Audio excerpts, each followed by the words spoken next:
Hello everyone, greetings from Maastricht. Welcome to the Back to the Basics course of Universitas Foundation. Today we're going to talk about the three components of the foundation that we spoke about last week in general, and then we focus on the first one, the culture of excellence. So let's begin. As usual, we begin with a story. I still remember the story. I heard it in 2001, I think. I was doing my master's thesis in Boston that time. It was about the story of Henry Kissinger. He was Secretary of State of the United States that some years ago, decades ago, I would say. It was about his speechwriter, right? I think his name is Winston Lord. I think he was his junior in Harvard. I learned this story, or I heard this story in a leadership course that I attended there in Cambridge during that time. And so Winston Lord was tasked to write a particular speech for Kissinger. And he's a smart guy. He's from Harvard. And when Winston gave his first draft to Kissinger, he asked him, "Is this the best that you can do?" And then he said, "Well, I really thought so, but I'll try one more time," he said. And so he did another draft, and then he gave it back to Kissinger, and then Kissinger asked him the same question: "Is this the best you can do?"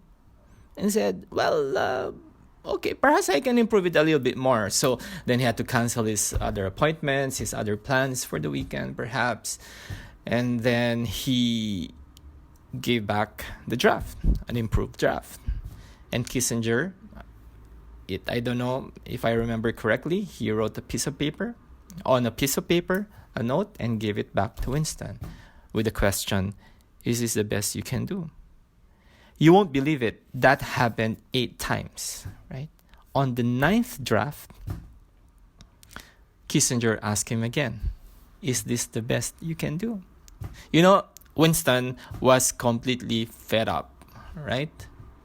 I remember the one who gave the story to us was Jim Stenson. He's an educator, a world-renowned educator. He must have said some expletives, right?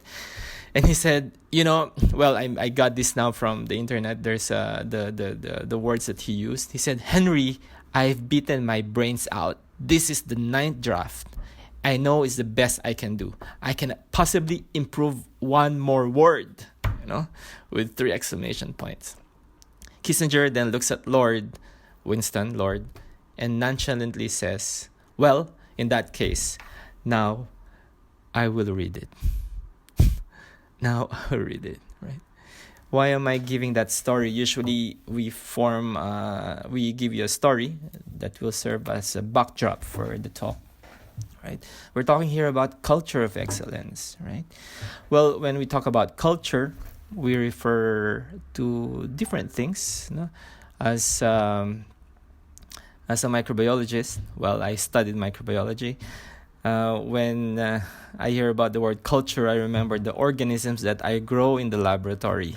I tell my students, you culture the organism when you grow something, right? As I remember a bumper sticker in Boston when I was doing my thesis there, which was obviously about microbiology. The bumper sticker says, "Don't kill bacteria. For some people, it's the only culture they have." It is a joke, of course, right? That's one meaning of culture. Another meaning of culture is when you refer to a person who has attained a certain level of sophistication, right?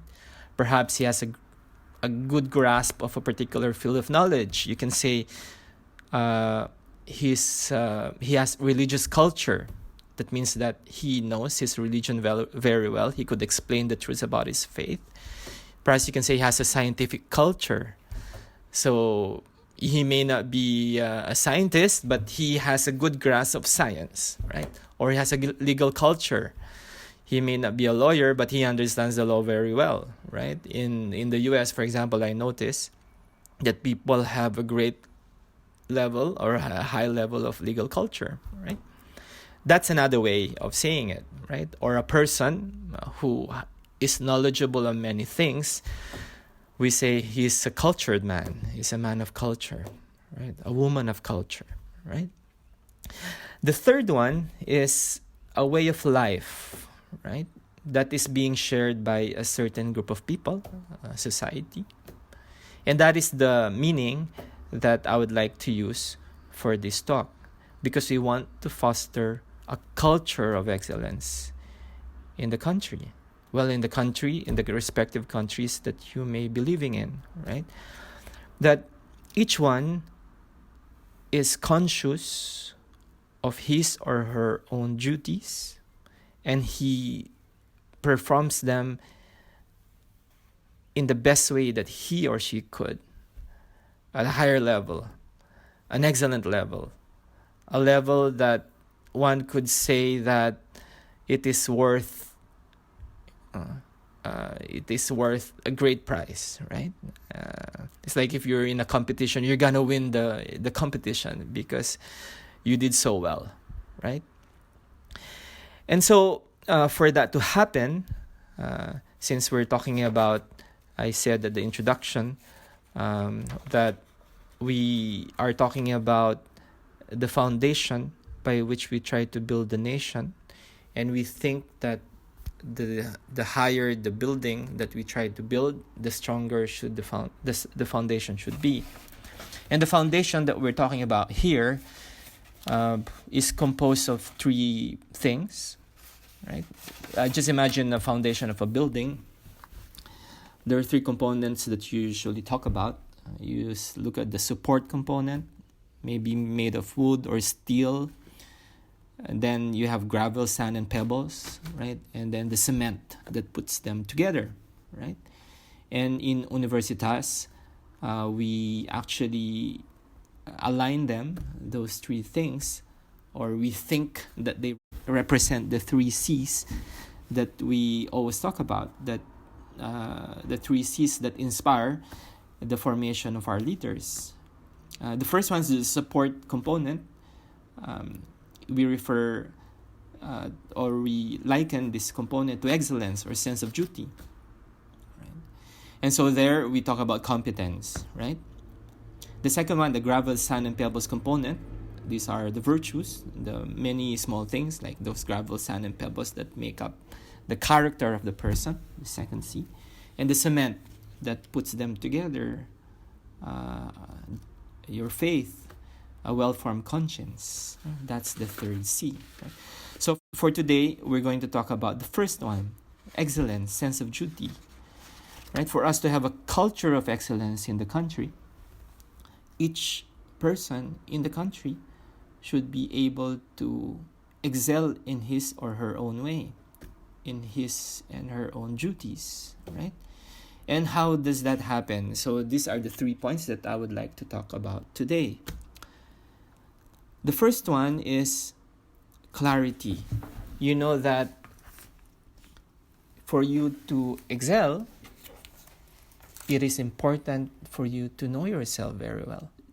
You know, there's this favorite quotation that I usually use in the leadership seminars I've been giving. It's from Joseph Badaraco. He's a professor of, I think he's a professor of Harvard Business School. I got it from a book. And it says he's from Harvard Business School. He said that, and I quote, "The difference between success and failure is not skill, technique, credentials, networking, or even experience." You know, many times when people talk about success and failure, oh, you should know a lot of skills, you know, credentials, you know how a lot of people, networking, and everything. But he said, well, no, those are not the things.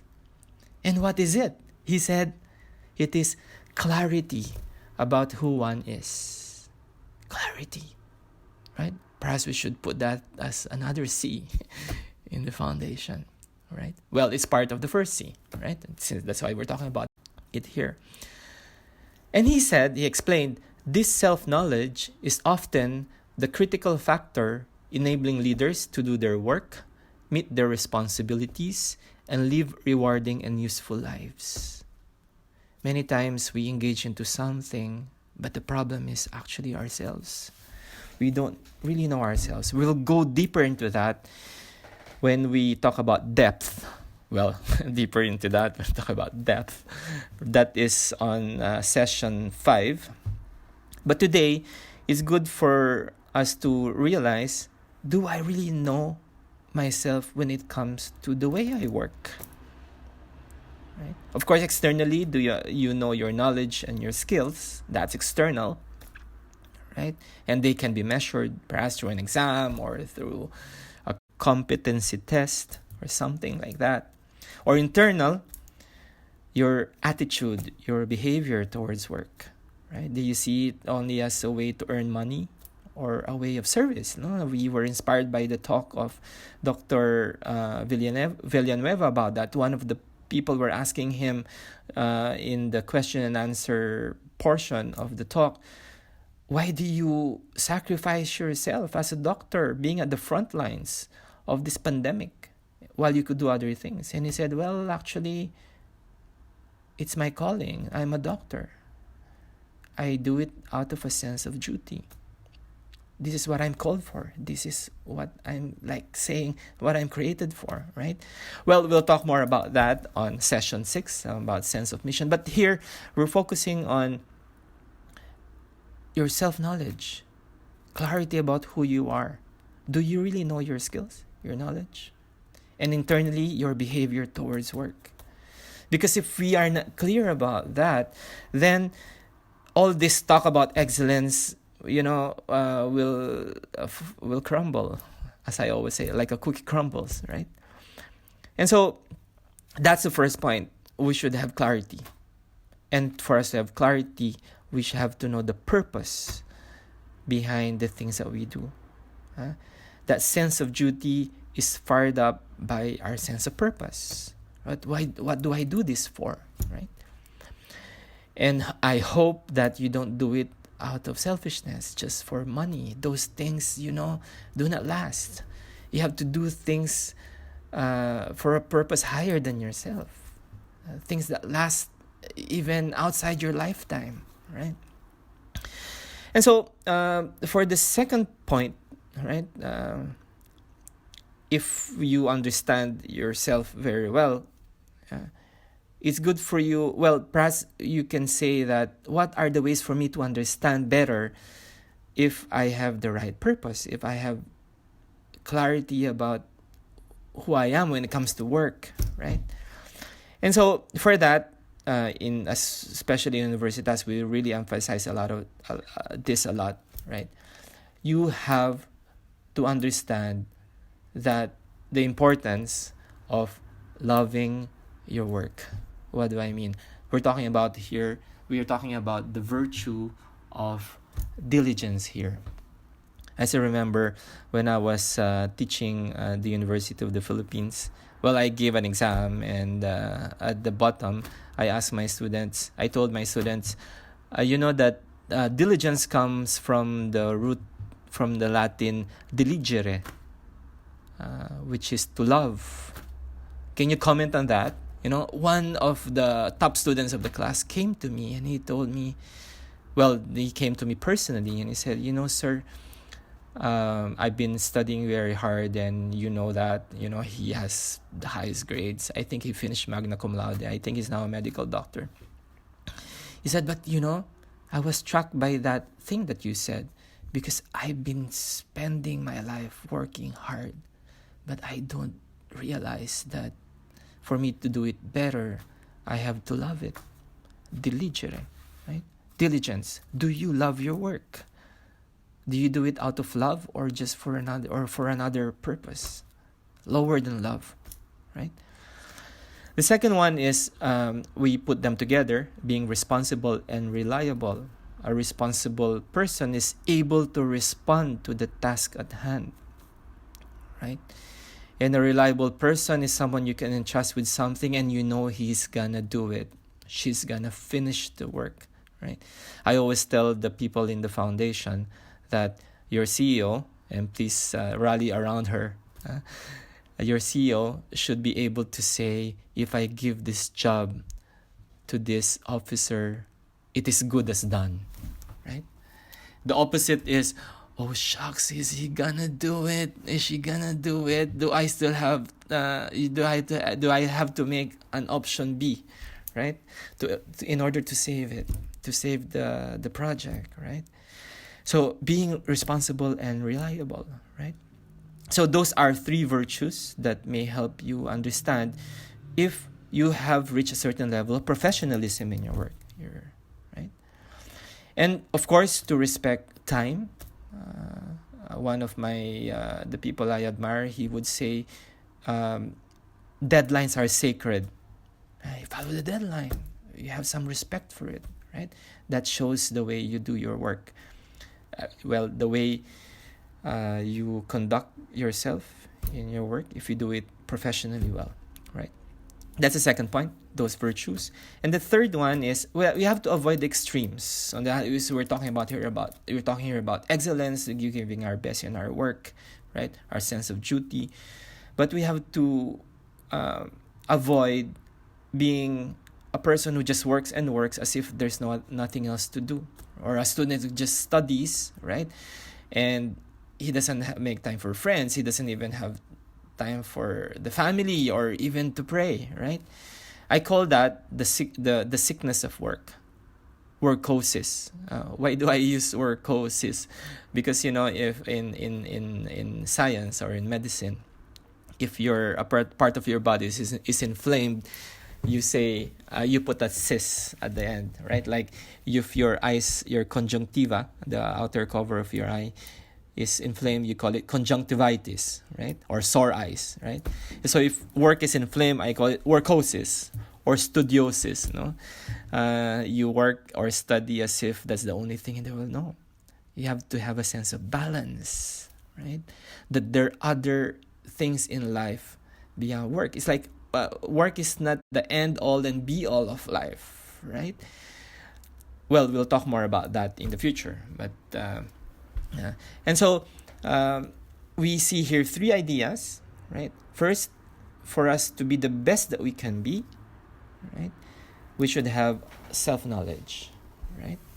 And then for us to understand or to evaluate ourselves on whether we are doing things professionally well, we see if we are diligent in our work, if we're people are responsible and reliable, right?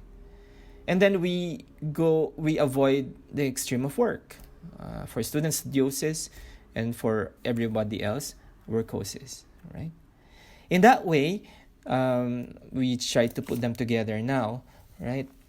We will not fall into what a former senator or presidential candidate, may his soul rest in peace, mentioned before he died, I think. And it was quoted in a major daily. He said, when I was 20, I wanted to change the world. When I was 30, I wanted to change my country. When I was 60, I realized I only wanted to change myself. Right? I hope that we will be able to reverse that. We can say that when I was 20, I really wanted to change myself. We start with that. That's why if you read back to the basics, and now you have a soft copy of the book given to you for free by the project manager. Thanks to Philip for thinking about that idea. And in Universitas, if we think that something is good, we try to spread it, right? And in that book, our challenge is, before we dream of changing the world, we have to start changing ourselves. And so that informs your striving for excellence. And imagine if each one in the country strives for excellence, right? Is sure of himself, right? Lives diligence, is a sense of reliability and responsibility in his work, without going to the extreme of workosis. We really would have a very healthy society. Right? A society made up of people who are sure of themselves, who do things professionally well, and living a balanced life. And so that's all for today. See you in session 3. Dag!